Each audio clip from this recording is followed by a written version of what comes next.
Assalamualaikum warahmatullahi wabarakatuh. Perkenalkan, nama saya Reza Prayoga dari Fakultas Ekonomi dan Bisnis Universitas Lampung, tahun angkatan 2020-2021, program studi D3 Perpajakan NPM 2001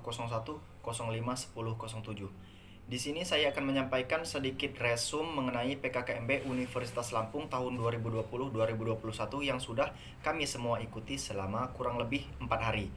Jadi tujuan PKKMB itu sendiri itu untuk atau sebagai sarana bagi mahasiswa baru untuk mengenal dunia perkuliahan, mengenal kampus Universitas Lampung dan juga pembelajaran yang ada di Universitas Lampung itu sendiri. Jadi kemudian saya akan meresum beberapa materi yang sudah disampaikan dari hari pertama sampai dengan hari keempat. Materi pertama yaitu dari Bapak Dr. Ahmad Basarah, MH, mengenai pembentukan karakter unggul mahasiswa melalui 4 pilar MPR di era revolusi industri 4.0. Pembentukan karakter itu merupakan kualitas moral dan mental seseorang yang pembentukannya dipengaruhi oleh faktor bawaan dan juga faktor lingkungan. Dan dengan karakter yang unggul diharapkan mahasiswa itu mampu mengamalkan 4 pilar kehidupan berbangsa dan bernegara, yaitu Pancasila sebagai ideologi bangsa, UUD RI sebagai konstitusi negara, NKRI sebagai bentuk negara, dan juga Bhinneka Tunggal Ika sebagai semboyan negara. Materi kedua yaitu dari Bapak Nawawi SE MM mengenai kesadaran bela negara. Bela negara itu merupakan tekad, sikap, semangat, dan tindakan warga negara yang teratur, menyeluruh, terpadu, dan berlanjut yang dilandasi sikap cinta tanah air.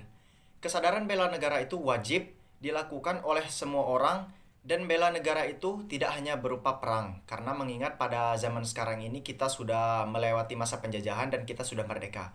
Pada zaman sekarang ini, bela negara dapat kita lakukan melalui pengabdian sebagai profesi kita masing-masing. Kemudian materi yang terakhir yaitu dari Bapak Dr. Nairobi SEMSI mengenai pembelajaran di perguruan tinggi di era 4.0 dan plagiarisme. Di era revolusi industri 4.0, sangat diperlukan adanya literasi baru agar menciptakan lulusan yang lebih kompetitif. Kurikulum itu perlu orientasi baru sebab adanya revolusi industri 4.0 tidak hanya cukup di literasi lama. Literasi lama itu mencakup membaca, menulis, dan juga matematika sebagai modal dasar untuk berkiprah di masyarakat. Jadi sangat diperlukan adanya literasi baru, yaitu literasi data, literasi teknologi, dan juga literasi manusia. Dengan adanya literasi baru ini, diharapkan mahasiswa dapat menjadi lulusan yang lebih kompetitif lagi. Kemudian mengenai plagiarisme. Plagiarisme itu merupakan pengkopian suatu ide atau gagasan milik seseorang, kemudian disebut seolah itu milik dia pribadi atau hasil pemikiran dia sendiri. Plagiarisme ini sendiri memiliki dampak buruk, yaitu menjadikan kita malas belajar, tidak terlatih mengembangkan akademik skill kita, dan merupakan pencurian hak intelektual. Mungkin hanya itu yang bisa saya sampaikan. Kurang lebih saya mohon maaf. Saya akhiri. Wassalamualaikum warahmatullahi wabarakatuh.